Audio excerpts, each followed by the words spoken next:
Kwa majina naitwa Mwalimu Wambura Chacha Wambura.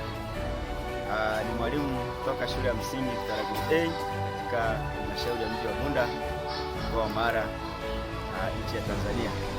Katika siku ya leo tarehe 22 masaa ya asubuhi, tumetembelewa na wageni wetu kutoka ofisi ya halmashauri ya mji wa Bunda kuhusiana na mambo ya legal aids, mambo ya haki za watoto na usalama.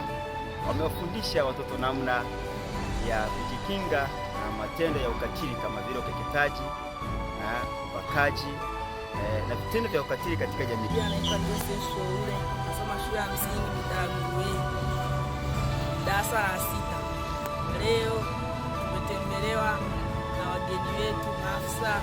Hao maafisa, hii elimu ni nzuri sana kwa watoto, maana yake wanafanyia vitendo vya ukatili sana katika makazi yao. Watoto wanapigwa, wanakuja wameumia sana, wanapigwa sehemu zozote, wengine wanachomwa mpaka hata na moto. Tunashukuru sana. Kwa hiyo tutaendelea kufundisha, na sisi tumeipata pia, tutaendelea kuwafundisha kama masomo mbalimbali ya sehemu ya kitaaluma.